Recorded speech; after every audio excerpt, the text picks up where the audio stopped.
É isso aí, galerinha, tô de volta. Meu nome é Marcelo Silva e eu tô aqui para apresentar para vocês a segunda parte do meu vídeo sobre pintores brasileiros. É isso mesmo, o Brasil tem uma gama muito grande de artistas e nós estudamos na escola, no ensino médio, na faculdades de arte, nas escolas de arte. Então a gente precisa conhecer os artistas brasileiros, né, as suas obras. Então eu resolvi fazer esse vídeo para contar um pouco, falar um pouco de cada um. Eu fiz um primeiro vídeo, né, você vai ver o link na descrição, dos 12 pintores brasileiros que você precisa conhecer. Esse vídeo vai ser a segunda parte, 12 pintores brasileiros que você precisa conhecer, parte 2. Antes de começar esse vídeo, não se esqueça de ir lá, né, clique no botãozinho vermelho ali de se inscrever, deixe seu like, compartilhe esse vídeo, né, faça com que mais pessoas conheçam os artistas brasileiros, os pintores brasileiros e que a gente possa expandir esse universo aí da arte.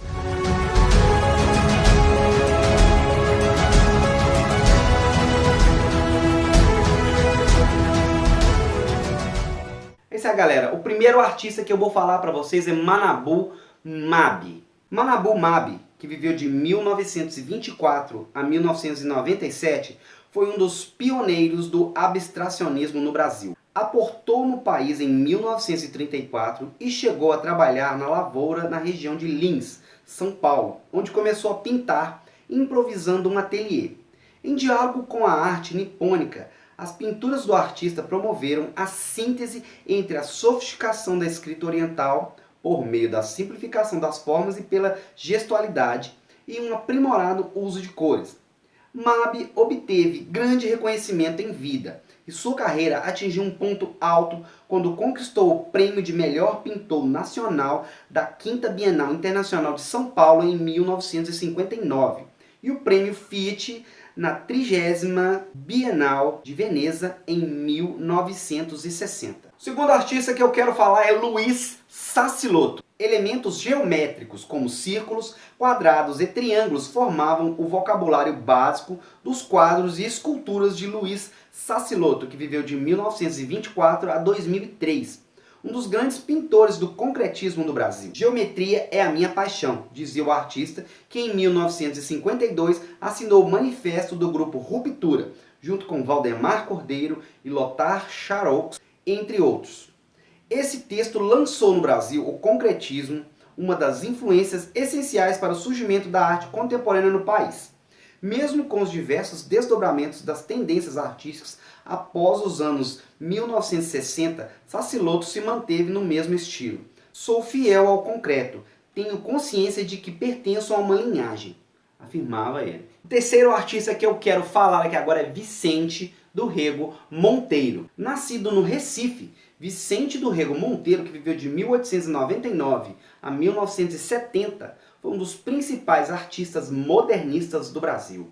Inspirado pela cerâmica marajoara e pela cultura indígena, conferiu às suas telas densidade e volume, rompendo com o caráter plano da pintura e aproximando-a da escultura. Alcançou com isso notável originalidade em uma obra marcada pela sinuosidade e pela sensualidade. Em sua produção, Rego Monteiro mostra-se ainda sintonizado com um estilo bastante específico do modernismo, o Art Nouveau, por meio do uso de curvas que buscam uma elegante regularidade geométrica. Com isso, promove uma refinada e original estilização da temática indigenista brasileira. Quarto artista que eu quero falar aqui é o Pedro Américo. Pintor consagrado do século XIX, Pedro Américo, que viveu de 1843 a 1905, foi um dos artistas mais polêmicos de sua época. A um só tempo elogiado e massacrado pela crítica. Depois de se formar na Academia Imperial de Belas Artes, ele se dividiu entre a Europa e o Brasil durante toda a carreira. Pintor de história por excelência, além de retratista e grande desenhista, deixou sua marca na arte brasileira ao realizar telas como A Batalha do Havaí, de 1872 a 77, A Independência ou Morte, de 1888, e Tiradentes Supliciado, 1893, que ajudaram a consagrar a pintura histórica nacional. Versátil, culto e erudito, interessou-se ainda por ciência, literatura e política. O quinto artista que eu vou falar aqui agora é Aldo Bonadei. O pintor Aldo Bonadei, que viveu de 1906 a 1974, é um nome importante da arte moderna. Na década de 1930, integra o grupo Santa Helena, Associação de Artistas Modernistas, e a família artística paulista. Retrata inicialmente personagens paulistas e paisagens dos arredores de São Paulo, pintados ao ar livre na companhia de seus amigos santelenistas. Influenciado pela música, caminha em direção à abstração, participando da primeira Bienal Internacional de São Paulo em 1951 e da Bienal de Veneza em 1952. Além de pintar também, esteve envolvido na cena teatral de São Paulo, criando figurinos para peças de Nelson Rodrigues, Vestido de Noiva, e de Ariano Suassuna, Casamento Suspeituoso, entre outras. O sexto artista é Eliseu Visconti, notável precursor da arte moderna no Brasil. Eliseu Visconti, que viveu de 1866 a 1944, nasceu na Itália, mudou-se para cá em 1873 e começou a estudar na Academia Imperial de Belas Artes no Rio em 1884. 4 anos depois, no entanto, já abandonava o ensino acadêmico para integrar o ateliê livre, contrário às técnicas tradicionais de pintura. Com isso, tornou-se um dos primeiros artistas do país a criar obras que se aproximavam de movimentos modernistas, como o impressionismo. Esse é o caso da tela Avenida Central, de 1908, uma composição de cores e luzes nada realistas criada muito antes do principal marco modernista do país, a Semana de 1922. Sétimo artista que eu vou falar é Iberê Camargo. Eu não pinto modelos, pinto emoções, já dizia Iberê Camargo, que viveu de 1914 a 1994. De fato, tudo é sentimento na obra desse grande artista, cuja produção se distingue pela expressividade, da gestualidade da matéria pictórica e pelos tons escuros e sombrios em sua poética oposta ao estereótipo do imaginário brasileiro de cores fortes e vivas. Mesmo quando retrata carretéis, objetos recorrentes em diversas fases da sua carreira, Iberê os recria em cores soturnas.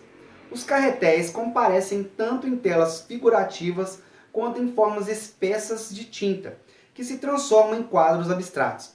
Em 2008, foi inaugurada em Porto Alegre a Fundação Iberê Camargo, dedicada a preservar e exibir as obras do artista. O nosso oitavo artista é Francisco Rebolo. Francisco Rebolo, que viveu de 1902 a 1980, trabalhou inicialmente como decorador de paredes, foi jogador de futebol e se iniciou na pintura ao ingressar no grupo Santa Helena em 1933, tornando-se um nome de destaque da Escola Paulista de Pintura, como definiu Mário de Andrade em 1939. A obra de Rebolo se caracteriza por um modernismo moderado, essencialmente figurativa. Baseia-se em personagens e paisagens da capital paulista. Além de ter sido jogador do Corinthians de 1921 a 1927, o artista criou na década de 1930 o símbolo que até hoje representa o clube. O nono artista que eu vou falar agora é Antônio Parreiras. Um dos precursores da temática regionalista no Brasil, Antônio Parreiras, que viveu de 1860 a 1937, iniciou seus estudos na Academia Imperial de Belas Artes em 1883, mas logo abandonou o ensino acadêmico. Integrou-se em 1884 ao Grupo Green, que questionava os métodos formais de criação e defendia as pinturas ao ar livre. Como resultado, suas obras retratam um país rural, no qual caipiras e trabalhadores agrários assumem o papel de protagonistas. Em 1888, estudou na Academia de Belas Artes de Veneza, tomando contato com técnicas modernistas da pintura italiana. Na volta ao Brasil, fundou a Escola ao Ar Livre em Niterói. Parreiras interessou-se muito pela figura humana e também se ocupou de cenas históricas, ao criar pinturas hoje icônicas como Prisão de Tiradentes, de 1914, e Os Mártires, de 1927. Em 1941, sua casa foi transformada no primeiro museu brasileiro dedicado a um artista. O décimo artista que eu vou falar que agora é Daniel Cenize. Surgido no contexto da chamada Geração 80, Daniel Cenize, que nasceu em 1955, é um dos principais pintores contemporâneos brasileiros. O interesse pela imagem, pela linguagem da pintura e pela história da arte atravessa toda a sua produção. A constante exploração dos materiais e dos procedimentos artísticos e a permanente atenção aos acasos do processo de criação o levaram a criar uma técnica que amplia as possibilidades da pintura na contemporaneidade, conferindo-lhe singularidade. O pintor produz suas telas a partir de expressões de pisos, incorporando os resíduos do chão e até mesmo a sujeira, evitando a gestualidade pictórica. A imagem é o seu tema. A pintura é um meio para falar da imagem. Tanto é assim que nos anos 1980 eu decidi não deixar mais visível a marca da pincelada. Ele destaca em uma frase. Nosso 11º pintor brasileiro que você precisa conhecer é Milton da Costa. A partir dos anos 1950, quando sua obra alcança a maturidade, Milton da Costa, que viveu de 1915 a 1988, passa a simplificar as formas ao máximo. Atendo-se às linhas verticais e horizontais, consegue imprimir às pinturas um caráter intimista e lírico, destacando-se como um dos principais representantes da arte construtiva brasileira, mas ao mesmo tempo diferenciando-se da grande parte dos adeptos dessa corrente estética, cujas obras se caracterizavam por elementos racionalistas e impessoais. Na década de 1960, Da Costa retomou a figuração com a série Vênus, que desenvolveu até o fim da vida. Estudou nos Estados Unidos e em Paris, conhecendo artistas como Picasso e Braque. Destacou-se também como desenhista, gravador e ilustrador.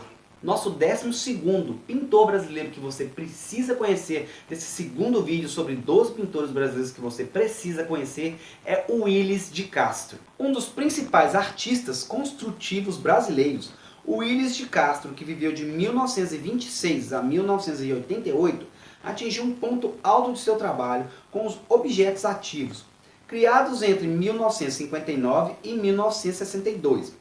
Esses pedaços de madeira cobertos com telas pintadas avançam no espaço e exploram o plano e o volume com elementos plásticos, questionando a utilização dos suportes tradicionais da linguagem artística. Com isso, o artista acabou aderindo ao neoconcretismo, que defendia outros modos de relação entre arte e vida. A atuação de Willis de Castro, porém, não se restringiu às artes plásticas.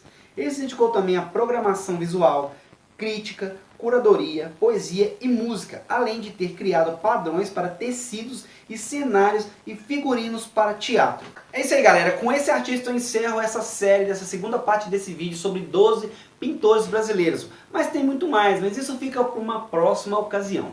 Eu espero que vocês tenham gostado, conhecido mais um pouco sobre cada um, né? Despertando aí a curiosidade de pesquisar sobre as obras deles, né? De repente aí, se você é professor de arte, fazer releituras com seus alunos. Se você é pintor, fazer releituras das obras. Se você é aluno, está estudando sobre os artistas, né? Procurar aí se aprofundar mais nas informações sobre os artistas. Espero que você tenha gostado. Se você caiu de paraquedas aqui no canal, achou legal a arte, pesquisou ali, né, falando sobre arte e achou o meu canal, se inscreva, deixe seu like aí, compartilhe o canal com mais pessoas para que a gente possa aí alcançar mais estudantes, mais professores, mais pintores, mais apreciadores da arte. É isso aí. Eu quero agradecer a sua atenção até aqui no final do vídeo. E até o próximo!